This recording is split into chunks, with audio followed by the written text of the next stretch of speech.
26 বছর পেরিয়ে গ্রামের কাগজ আজ পা রাখছে 27 বছরে।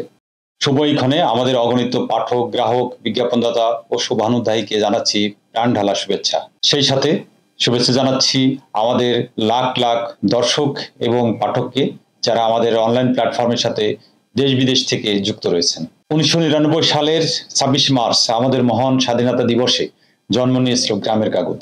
আমাদের স্বপ্ন ছিল গ্রামের কাগজ তৃণমূল মানুষের কথা বলবে, তাদের জীবন, আশা, আকাঙ্ক্ষা, সমস্যা, সম্ভাবনাকে গ্রামের কাগজের পাতায় তুলে ধরবে। আর সেই স্বপ্ন 27 বছরে পা দিয়েছে। আস্থা আর ভালোবাসার ছোঁয়ায় গ্রামের কাগজ আজ শুধু একটি সংবাদপত্র নয়, হয়ে উঠেছে পাঠকের প্রাণের স্পন্দন, আঞ্চলিক গণমাধ্যমের এক উজ্জ্বল দৃষ্টান্ত। সময়ের সাক্ষী হয়ে পথ চলা যে কটি আঞ্চলিক দৈনিক দেশের সংবাদপত্রের ইতিহাসে স্বকীয়তা আর শক্ত অবস্থান নিশ্চিত করতে পেরেছে, দৈনিক গ্রামের কাগজ তাদের মধ্যে অন্যতম। সময়ের পালাবদলে প্রযুক্তির ছোঁয়ায় অনেকটা পাল্টেছে গ্রামের কাগজ, কিন্তু কখনো মূল লক্ষ্য থেকে বিচ্যুত হয়নি। সাংবাদিকতার মর্যাদা রক্ষা করে দুর্নীতি, অনিয়ম আর সামাজিক বৈষম্যের বিরুদ্ধে সোচ্চার ভূমিকা পালন করেছে। আমাদের অনেক অনুসন্ধানী প্রতিবেদন বদলে দিচ্ছে প্রশাসনিক সিদ্ধান্ত, এসেছে দেশ বিদেশের নানা পুরস্কার, আর গ্রামের কাগজ হয়েছে পাঠক মহলে নন্দিত।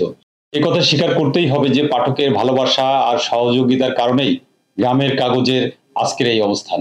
ফলে যে অঙ্গীকার নিয়ে আমরা যাত্রা করেছিলাম, সে অঙ্গীকার থেকে বিচ্যুত হওয়ার কোনো সুযোগ আমাদের নেই। আমাদের দেশ, আমাদের মহান মুক্তিযুদ্ধ, আমাদের সমাজ, আমাদের মানুষ এবং জনস্বার্থের পক্ষে কথা বলতে আমরা সবসময় বদ্ধপরিকর। আগামী দিনে পাঠকের এই ভালোবাসা সঙ্গে নিয়েই আমরা এগোতে চাই। 26তম এই গৌরবময় প্রতিষ্ঠাবার্ষিকীতে আমাদের অঙ্গীকার, ইতিমধ্যে print, online version, e paper এবং ফেসবুক পেজ ও ইউটিউব চ্যানেল যেভাবে জনপ্রিয়তা অর্জন করেছে, সেটিকে আরো এগিয়ে নেওয়া, উন্নত করা। গ্রামের কাগজের ইংলিশ ওয়েবসাইট ও মোবাইল অ্যাপ তৈরির কাজ চলছে, নেওয়া হয়েছে আরো বেশ কিছু উদ্যোগ। আমরা প্রত্যাশা করছি এর মাধ্যমে গ্রামের কাগজ আরো এগিয়ে যাবে, আরো প্রাণবন্ত, আকর্ষণীয় ও দৃষ্টিনন্দন হবে।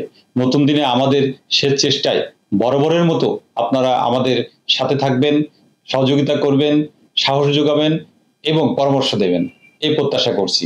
আবারও সবাইকে অনেক অনেক ধন্যবাদ।